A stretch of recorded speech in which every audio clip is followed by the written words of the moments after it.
यदि आप भी मैट्रिक बोर्ड एग्जाम उत्तीर्ण कर चुके हैं और बिहार बोर्ड से इंटरमीडिएट सत्र 2026 से 28 में नामांकन लेने के लिए इच्छुक हैं, तो आपके लिए क्लास 11th में नामांकन के लिए बिहार विद्यालय परीक्षा समिति ऑफिशियल नोटिफिकेशन जारी कर दिया है। डेट वगैरह किस रूप में इस साल नामांकन होगा, कब से कब तक आप आवेदन वगैरह कर सकते हैं, संपूर्ण चीजें बिहार बोर्ड की तरफ से बता दिया गया। तो उन सभी नोटिफिकेशन पे इस वीडियो में चर्चा करेंगे।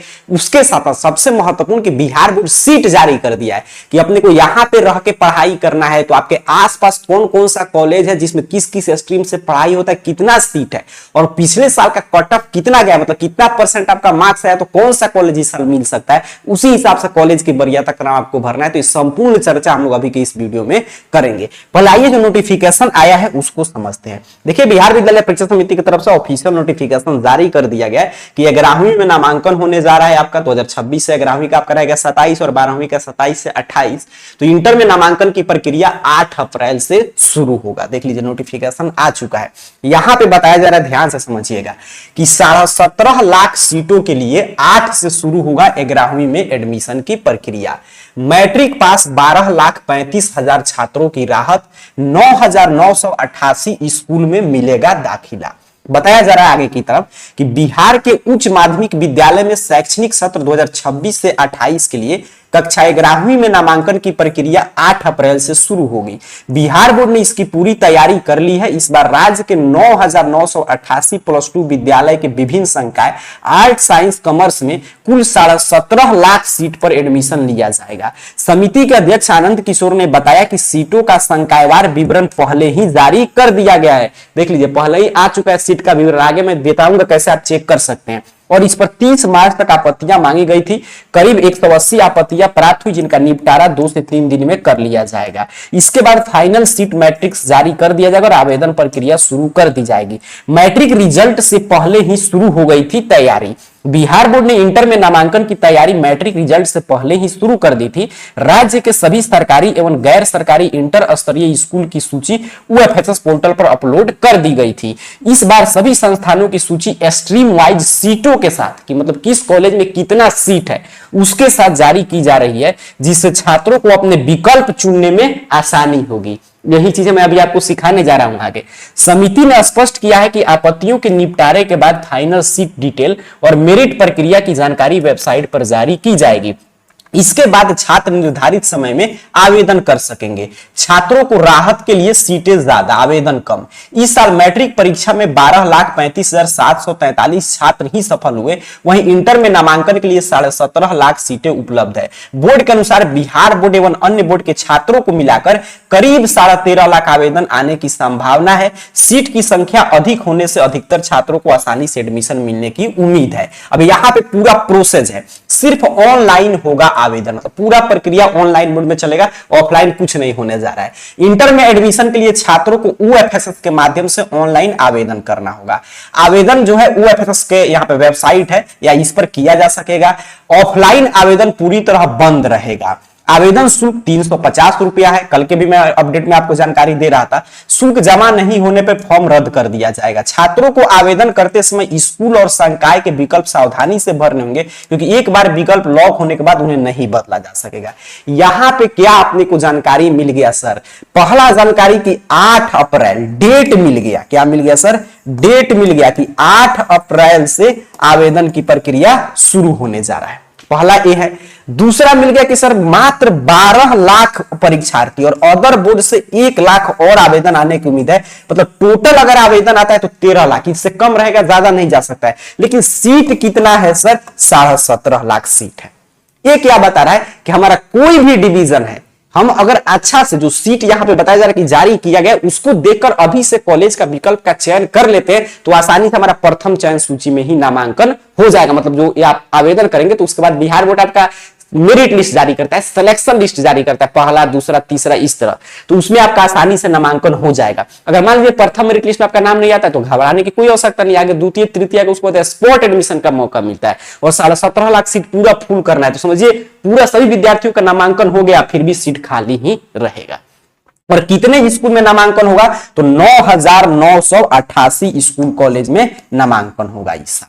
तो ये महत्वपूर्ण बात है। 350 रुपया आवेदन शुल्क रहेगा, ठीक है। ऑनलाइन आवेदन करते समय 350 रुपया आपको देना होगा, खुद से भी फॉर्म वगैरह आप भर सकते हैं।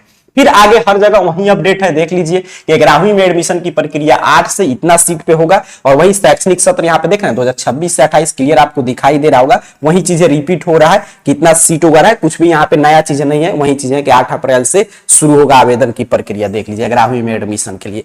अब आइए, आपने इस चीज जो अपडेट था वो आपने समझा, यही है OFSS का पोर्टल, इसी पे आपको आवेदन वगैरह करना है। आगे मैं प्रोसेस आपको समझाऊंगा।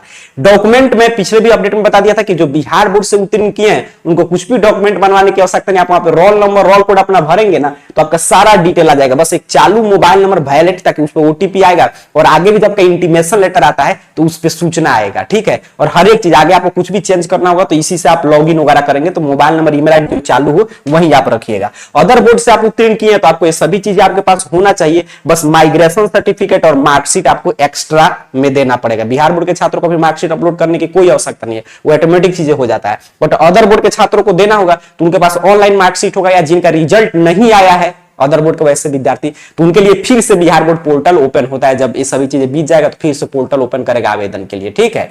अब चलिए आइए और महत्वपूर्ण बात हम लोग समझते हैं। ये सब चीजें आपने समझ लिया कि सीट 17.5 लाख है और 350 रुपया आपको आवेदन करने के लिए शुल्क वगैरह देना पड़ेगा। नामांकन के लिए प्रोसेस क्या है सर? तो पहला स्टेप में हम आवेदन करेंगे, कब से करेंगे सर? 8 अप्रैल से कम 10 या मैक्सिमम 20 कॉलेज का हम लोग चयन करेंगे, ठीक है। कम से कम 10 तो भरना ही है, और अधिकतम 20 आप भर सकते हैं। उसके बाद क्या होता है सर? मेरिट लिस्ट आता है, इंटीमेशन लेटर, और मेरिट लिस्ट आता है 3। इसमें भी अगर आपका नाम नहीं आया किसी कारण से तो आगे ऑन स्पॉट एडमिशन के द्वारा आपको नामांकन का मौका देता है बिहार बोर्ड। तो ये पूरा प्रोसेस है नामांकन से संबंधित।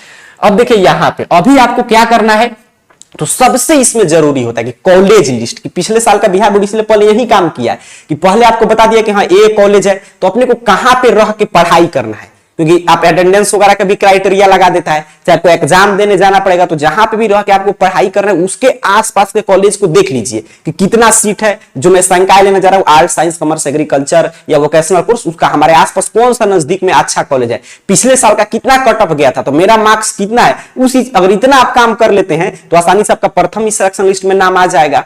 तो इसके लिए पूरा बिहार बोर्ड संकायवार सीट वगैरह जारी कर दिया है। देख लीजिए यहाँ पे मैं दिखा रहा हूँ 26 से 28 का सीट जारी किया है। जो भी डिस्ट्रिक्ट सेलेक्ट करेंगे, आगे मैं सिखाऊंगा अभी सीट वगैरह देखना है। तो देखिए यहाँ पे डिस्ट्रिक्ट है, उसका कॉलेज का कोड है और कॉलेज का नाम है, और यहाँ पे भी बता रहा है कि कौन किस टाइप का कॉलेज है, गवर्नमेंट है या प्राइवेट है, ये सभी चीज बताएगा। अच्छा, कैटेगरी क्या है, ठीक है, कॉलेज का। आर्ट्स का देखिए कितना सीट है, साइंस का देखिए कितना सीट है, ये पूरा सीट बता दे रहा है। देख रहे हैं कि मान लीजिए किसी विद्यार्थी को अगर इस जिला में इस कॉलेज से कॉमर्स पढ़ना है तो क्या वो पढ़ सकता है? नहीं पढ़ सकता। कॉमर्स का कोई ही सीट नहीं है, यहाँ पे सीधे कॉमर्स का है। कौन से स्कूल में जो है गर्ल्स बॉयज दोनों का नामांकन होगा, किसमें सिर्फ गर्ल्स के लिए है, कितना सीट है आर्ट, साइंस, कॉमर्स का, कहाँ पे कॉमर्स का पढ़ाई होता है, पूरा डाटा है। तो अपने को क्या करना है कि यहाँ से अपना डिस्ट्रिक्ट बदल लेना है और ये देख लेना है कि हाँ मेरे आसपास इतना कॉलेज है, तो उसमें हमको कहाँ पे नामांकन लेना, वो 10 कॉलेज का बस लिस्ट। क्योंकि देखिए जब फॉर्म भराए ना 8 अप्रैल से तो कहीं पे आपको कोई दिक्कत नहीं होगा, बस जब कॉलेज का चयन करना होता है तो उसी पे दिक्कत होता है। तो पहले से अपने को कॉलेज कोड लिख लेना है, ये 10 में 1 पे ये भरूंगा, 2 पे, 3 पे, 4 पे, कम से कम 10 तो भरना ही है। तो पहले से हम लिख कर रखेंगे, तो जैसे ही फॉर्म भराएगा हम आसानी से वहां से खुद से भरे या साइबर कैफे के माध्यम से बता देंगे कि यही कॉलेज का विकल्प भरना है, तो आसानी से आप भर पाएंगे। पूरा मैंने अपडेट समझे। आप चलिए मैं बताऊंगा कैसे आप कॉलेज का लिस्ट देखेंगे। इस तरह लिस्ट वगैरह देखकर आपको 10 कॉलेज पहले से तैयार रखना है। यहीं पे जो विद्यार्थी गलती करते हैं उन्हीं को बाद में जब प्रथम सिलेक्शन लिस्ट आता है समझिए आपका नाम नहीं आया तो उनको बहुत खराब लगता है। फिर उनको लगता है कि मेरा पता नामांकन हो पाएगा कि नहीं, तो फिर वो अदर सोर्स से नामांकन कराने के लिए ज्यादा पैसा उनको देना पड़ता है। तो ये सब गलती आपको नहीं करना, मेन है कॉलेज का चयन करना। AR कैरियर पॉइंट देख लीजिए, ध्यान से सीखिएगा। गूगल सर्च बॉक्स में आपको इस चैनल का नाम इस तरह टाइप करके सर्च करना है। मोबाइल फोन में गूगल सर्च बॉक्स इस तरह ओपन कर लीजिएगा, आपके सामने सर्च रिजल्ट आएगा और इस तरह देखिए arcareerpoint.com वेबसाइट शो होगा। इस वेबसाइट पे क्लिक कीजिए। हर एक चीज मैं आपके सामने देखिए यहाँ पे करके दिखा रहा हूँ। arcareerpoint.com वेबसाइट, यही नाम आपको टाइप करके सर्च करना था गूगल सर्च बॉक्स में। आपके सामने कुछ इस तरह वेबसाइट ओपन होगा और यहाँ पे नीचे की तरफ बढ़िएगा तो यहाँ पे आपके लिए हर एक जानकारी है। और आ जाइएगा यहाँ पे देखिए एडमिशन नामक कैटेगरी में, यहाँ पे देख रहे हैं ना एडमिशन है, और एडमिशन में देखिए यहाँ पे कक्षा 11वीं के नामांकन संबंधित पोस्ट। तो यहाँ पे जो सबसे ऊपर पोस्ट मिल जाए कक्षा 11वीं में नामांकन से संबंधित, इस पोस्ट पे आपको सिंपल सा क्लिक करना है। अब जैसे ही क्लिक करेंगे देखिए आपके सामने क्लास 11th में नामांकन से संबंधित जो भी अपडेट आया है वो सारा अपडेट यहाँ पे ओपन कर रहा है। देख रहे हैं ना, यहाँ पे सभी अपडेट है, डेट वगैरह हर एक चीज है। ठीक है, यहाँ पे एक एक चीज आप देख सकते हैं, कब से आवेदन की शुरुआत होगा, क्या क्या डॉक्यूमेंट लगेगा, देख रहे हैं हर एक चीज है, कितना फी लगेगा, क्या है स्टेप बाय स्टेप आवेदन करने की प्रक्रिया, यहाँ पे हर एक चीज समझाया गया, पढ़ लीजिएगा। आपको यहाँ से आने अप्लाई वगैरह करना, जैसे ही आज से पोर्टल ओपन होगा वैसे ही यहीं से देखिए अप्लाई का लिंक है, यहाँ पे क्लिक करके आप अप्लाई वगैरह भी कर सकते हैं। मैं क्लिक करके दिखा दे रहा हूँ अभी किस रूप में खुल रहा है। जैसे मैं सीधे देखिए लिंक पे क्लिक किया, देखिए यहाँ पे आवेदन भरने के लिए महत्वपूर्ण इंस्ट्रक्शन, कितना फी वगैरह लग रहा है, और यहाँ पे क्लिक करके आवेदन करने हो तो यहाँ पे क्लिक करेंगे तो अभी क्या दिखा रहा है कि OFX का पोर्टल अभी बंद है, अभी खोला नहीं गया है। तो यहाँ से आसानी से आप आवेदन वगैरह कर सकते हैं। यहाँ पे देख लीजिए पूरा लिंक वगैरह है। अब अपने को देखना है सर कॉलेज का लिस्ट, तब हम क्या करेंगे, तो फिर इसी वेबसाइट पे आएंगे, बैक जैसे मैंने आया और यहाँ पे देखिएगा आपको दिया होगा, यहाँ पे देख रहे हैं ना कॉलेज लिस्ट, यहाँ पे देख लीजिए कॉलेज, यहाँ पे अप्लाई का है, यहाँ पे कॉलेज लिस्ट के सामने ध्यान से जो क्लिक हियर ये बना है, इस क्लिक हियर पे आपको क्लिक कर देना है। जैसे मैं आपके सामने यहाँ पे क्लिक कर रहा हूं, देखिए ये काम आपको अभी करना है। अब देखिए यहाँ पे खुल गया पूरा कॉलेज का लिस्ट। एकेडमिक ईयर देखिए 2026 से 28 है आपका। आपको अगर किसी स्पेशल कॉलेज का देखना है तो उसका कोड वगैरह अगर मालूम है तो सर्च कर सकते हैं, या जहां पे जिस डिस्ट्रिक्ट में रह के आपको पढ़ाई करना है यहाँ से डिस्ट्रिक्ट को सेलेक्ट कर लीजिए। ठीक है, जिस भी डिस्ट्रिक्ट में, तो इस पे जैसे ही क्लिक करेंगे देखिए सभी डिस्ट्रिक्ट का यहाँ पे लिस्ट आपको दिखाई दे रहा होगा, यहाँ पे ओपन हो रहा है। तो जिस भी डिस्ट्रिक्ट में रह के आपको पढ़ाई करना है अपना डिस्ट्रिक्ट यहाँ से सिलेक्ट कर लीजिएगा। ठीक है, जैसे मैंने एक डिस्ट्रिक्ट यहाँ पे सेलेक्ट किया, और जैसे ही डिस्ट्रिक्ट सेलेक्ट करके यहाँ पे शो बटन पे आप क्लिक करेंगे वैसे ही देखिए उस डिस्ट्रिक्ट का, देख रहे हैं यहाँ पे, देख रहे हैं जो मैं फिर दूसरा यहाँ पे सेलेक्ट करके दिखा दे, देखिए यहाँ पे जो मैं डिस्ट्रिक्ट सेलेक्ट किया यहाँ पे नाम आ गया। अब मैं दूसरा एक सिलेक्ट करके ऐसे ही दिखा दिया, देखिए यहाँ पे जैसे ही मैं सिलेक्ट करके और शो बटन पे क्लिक किया, देखिए नाम चेंज हो गया, देख रहे हैं। अब यहाँ पे जिस भी डिस्ट्रिक्ट में आपको नामांकन कराना है उसको देख लीजिएगा कि हाँ आपको जहां पे भी रहना रह के पढ़ाई करना है तो उसके आसपास इसमें से कौन सा स्कूल है, गवर्नमेंट है या नॉन गवर्नमेंट है, प्राइवेट संस्थान है, सिर्फ एफिलिएट है, किस तरह का एजुकेशन मिलता है, सिर्फ गर्ल्स के लिए कि गर्ल्स बॉयज दोनों के लिए, आर्ट साइंस कॉमर्स का कितना सीट है, देख लीजिए पूरा, जैसे एग्रीकल्चर का है कि नहीं, मतलब जो आपको सब्जेक्ट लेना है उस हिसाब से 10 कॉलेज का चयन करके, और सिर्फ नाम भी चाहे तो नाम लिख सकते हैं, या जो एक कॉलेज का कोड है ये कोड लिख कर रख सकते हैं कि 1 पर ए भरना है, 2 पर ए भरना है, 3 पर ए भरना है, 4 पर ए भरना है, अपने कहीं पे भी नोट कर लीजिएगा, ताकि जैसे ही 8 अप्रैल से आवेदन की प्रक्रिया शुरू होगा तो इस रूप में जो विद्यार्थी चयन करके रखते हैं उनका प्रथम चयन सूची में नाम आ जाएगा, आप नामांकन आपका आसानी से हो जाएगा, क्योंकि सीट अधिक है। बस कॉलेज वगैरह चयन करने में आप गलती करेंगे तभी दिक्कत होता है, तभी विद्यार्थियों का नाम वगैरह नहीं आ पाता है। तो यहां से arcareerpoint.com वेबसाइट के एडमिशन कैटेगरी से आकर अपना सीट वगैरह और हर एक चीज अपडेट, कितना फी वगैरह लग रहा है, क्या प्रोसेस है, सभी चीजें आप पढ़ सकते हैं। तो क्लास 11th में नामांकन से संबंधित जो भी अपडेट आया था उम्मीद कर रहा हूं इस वीडियो के माध्यम से आप समझ गए। लिस्ट वगैरह जरूर देख लीजिएगा, और कोई आपके मन में प्रश्न चल रहा है तो कमेंट बॉक्स में पूछ लीजिएगा। मिलते हैं अगला वीडियो के साथ, तब तक के लिए आप सभी को बहुत बहुत धन्यवाद।